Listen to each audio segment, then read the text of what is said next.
Again, it's not the court documents that are the problem. It's the people going through them. Because these people, they're not investigators. They have no legal training. They barely understand half the things they're looking at. And what they don't understand, they will assume, and they will always assume the worst. For instance, for the first year that this happened, because this has gone on, the first year of this happened, that one statement that if Kenneth was a gun, I pulled the trigger, that was said at the end of the trial by the defense, the public defender for Kenneth, in his final statement. For the first year of this, the YouTubers going after me claimed that that statement came from the district attorney. Because in the court records, it just said, well, the DA said. And they said, oh, DA, that's district attorney. No, it was defense attorney. But that statement sounds a lot better coming from a district attorney, doesn't it? Doesn't it sound like it holds more water? Doesn't it sound like it may be true coming from a district attorney? But when you hear that it's from the defense attorney, they're allowed to say whatever they want to defend their client. It doesn't have to hold water. It doesn't have to be completely true. As long as it's not objected to, they can throw complete hyperbole into their final statement. So when you take that one statement and you change who said it, it changes what it means. It changes the gravity of how true it could be. And that's the fear with when these channels are using the court documents, not understanding what they're reading and misrepresenting what is clearly printed.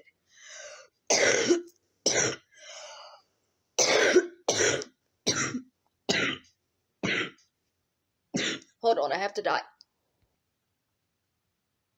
Sorry. Have I mentioned that I've given myself bronchitis? It started with a sinus infection, which started with a nervous breakdown. Because these people have been terrorizing me for so long that my nerves are shot. And from Sunday to Wednesday last week, I just cried 24/7. It broke me to the point that I could no longer function without tears. I was going to the grocery store in tears just because I could not stop crying. And I also couldn't fully verbalize why I was crying because it wasn't one thing. It was an accumulation of everything that has been going on. And when I break, it's just from everything. It's not just one thing. It's everything. It's gone on for so long. It's them going after my brother. It's them using my abusive family. It's them misrepresenting the court records. It's death threats and rape threats and shovels and the fact that they know where I live and they can send people to hurt me whenever they want. And they post sexual ads using my identification. And my life is a goddamn nightmare.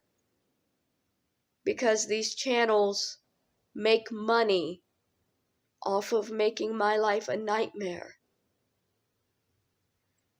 I don't care if they go over the court transcripts, as long as they are going over them honestly.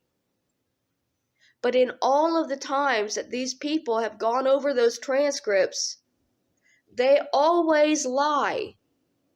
And it causes me to receive more hatred and more threats and more harassment because they don't understand what they're looking at because they're not legal people. They don't even understand what they're misrepresenting in some cases.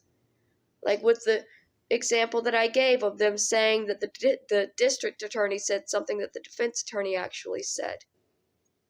If you don't understand what you're reading and you're misrepresenting it in order to hurt somebody, what has gone wrong in your life that's what you're doing? That you need to hurt people so badly that you would just display your own lack of information for thousands of people to absorb as actual information. I don't care if credible, literate people talk about the murder. Because if they talk about it in a truthful sense, in an honest sense, if they tell the truth, nobody hurts me. I only receive hatred and pain when these channels lie and misrepresent based upon either their want to hurt me or their simple lack of knowledge and understanding of what they're looking at.